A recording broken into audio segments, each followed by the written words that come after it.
Srikrishna College for Healthcare and Media Studies. VWalk Medical Lab Nursing Diploma Paramedical കോഴ്സുകളിലേക്ക് admission ആരംഭിച്ചിരിക്കുന്നു. മികച്ച ആശുപത്രികളിലും ഫാർമസികളിലും പരിശീലനം. ദാരിദ്ര്യരേഖയ്ക്ക് താഴെയുള്ളവർക്ക് പ്രത്യേകാനുകൂല്യങ്ങൾ. കൂടാതെ ഓൺലൈൻ ക്ലാസുകളും ഇവിടെ ലഭ്യമാണ്. 9800 വനിതകൾക്ക് ജോലി നേടിക്കൊടുത്ത വടക്കാഞ്ചേരിയിലെ 28 വർഷത്തെ പാരമ്പര്യമുള്ള അംഗീകൃത സ്ഥാപനം. +2 തോറ്റവർക്കും ജയിച്ചവർക്കും പ്രവേശനം. Sreekrishna college for health care and media studies. Ottupara bypass junction, Arabian മെഡിക്കൽസിന് സമീപം, അറേബ്യൻ ടയേഴ്സിന് മുകളിൽ.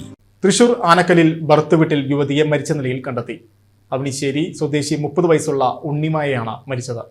രാവിലെ ഭർത്താവുമായി വഴക്കുണ്ടാക്കിയതിനു ശേഷമാണ് ഉണ്ണിമായയെ മുറിയിൽ മരിച്ച നിലയിൽ കണ്ടെത്തിയത്. സംഭവത്തിൽ ഭർത്താവ് ശിവപ്രസാദിനെ നെടുമ്പുഴ പോലീസ് കസ്റ്റഡിയിലെടുത്തു. രാവിലെ 8:30 മണിയോടുകൂടിയായിരുന്നു സംഭവം. തൃശൂരിലെ ഒരു സ്വകാര്യ സ്ഥാപനത്തിൽ ജോലിയിലുണ്ടായിരുന്ന ഉണ്ണിമായ അവിടേക്ക് പോകാൻ തയ്യാറെടുക്കുകയായിരുന്നു. ഇതിനിടെയാണ് ഇരുവരും തമ്മിൽ തർക്കം ഉടലെടുത്തത്. പിന്നീട് തർക്കം വഴക്കിലേക്ക് വഴിമാറി. പിന്നീട് ഭർത്താവിൻ്റെ അമ്മയും മറ്റും വന്നു നോക്കുമ്പോൾ ഉണ്ണിമായയെ മുറിയിൽ ചലനമറ്റ് കിടക്കുന്നതാണ് കണ്ടത്. ഭർത്താവിൻ്റെ അമ്മയും നാട്ടുകാരുമാണ് യുവതിയെ ജില്ലാ ആശുപത്രിയിലേക്ക് എത്തിച്ചത്. അപ്പോഴേക്കും മരണം സംഭവിച്ചിരുന്നു. സംഭവത്തിനു ശേഷം വീട്ടിൽ നിന്നും പുറത്തേക്ക് പോയ ഭർത്താവ് ശിവപ്രസാദിനെ നെടുമ്പുഴ പോലീസ് കസ്റ്റഡിയിലെടുത്തു. തർക്കത്തിനിടെ ശിവപ്രസാദ് ഉണ്ണിമായയുടെ കഴുത്തിൽ പിടിച്ച് ഞെരിച്ചതായി പോലീസിനോട് സമ്മതിച്ചിട്ടുണ്ട്. ഇതാകാം മരണകാരണമെന്നാണ് പോലീസിന്റെ പ്രാഥമിക നിഗമനം. ഭർത്താവ് ശിവപ്രസാദിനെ നെടുമ്പുഴ പോലീസ് കൂടുതൽ ചോദ്യം ചെയ്തു വരികയാണ്.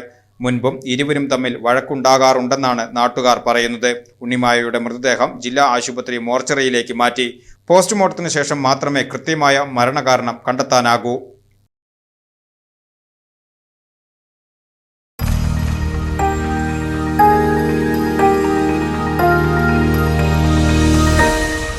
You are watching VCV News.